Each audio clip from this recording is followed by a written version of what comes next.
Hi, நான் தான் உங்க பாரடாக்ஸ் டு ஒன் ஷோ. ஹெட்ஷாட்ல இப்படி விழுது. அதை வேற ஞாபகப்படுத்திட்டீங்க. நெஞ்சமெல்லாம் பொண்ணு அறக்கு தம்பி. அதுக்கு தான் நான் இருக்கேன் இது உங்களுக்காக. இந்த 4 ட்ரிக்ஸ் தெரிஞ்சிருக்கணும். இது ரேஸ் ஸ்டார் ஒயிட் 444 மேரிஸ் பிளேயர்ஸ் யூஸ் பண்ணுவாங்க இந்த ட்ரிக்கை. First trick, aim placement.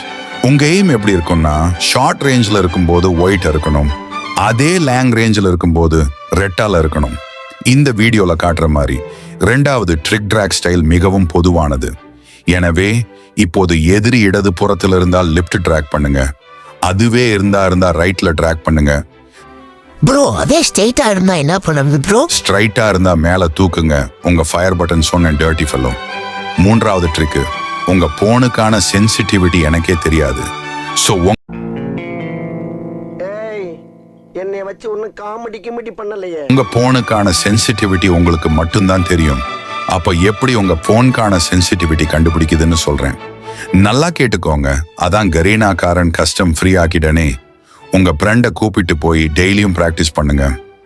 ஆமா, என்னால யார் போனுக்கும் சென்சிட்டிவிட்டி சொல்ல முடியாது. நீங்களே தான் உங்க போனுக்கான சென்சிட்டிவிட்டி கண்டுபிடிக்க முடியும். நான்காவது ட்ரிக்கான இந்து சில ஓல்ட் பேர் பார்த்தாங்கன்னா வெறுத்துடுவாங்க. அவனை சொல்லி நிறுத்துங்களேன்டா. அவன் நிறுத்துற அந்த லூசுக்கு மட்டும் வந்துட்டே இருக்கான் வர நிறுத்துற அவனை.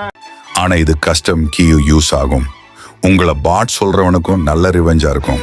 அந்த ட்ரிக் தான் ஜம்ப் ஷாட் கேட்கறதுக்கு வெறியா இருந்தான். அதுதான் உண்மை. நீங்க எப்போ எனிமி கிட்ட வந்தாலும் இந்த ட்ரிக்கை யூஸ் பண்ணுங்க. ஹெட் ஷாட் செமையா விழும். இது டெசர்ட் ஈகேல் அப்புறம் ஷார்ட் கன் நல்லா யூஸ் ஆகும். அவ்வளோதான். வீடியோ முடிஞ்சிருச்சு. மறக்காம சப்ஸ்கிரைப் பண்ணிக்கோங்க.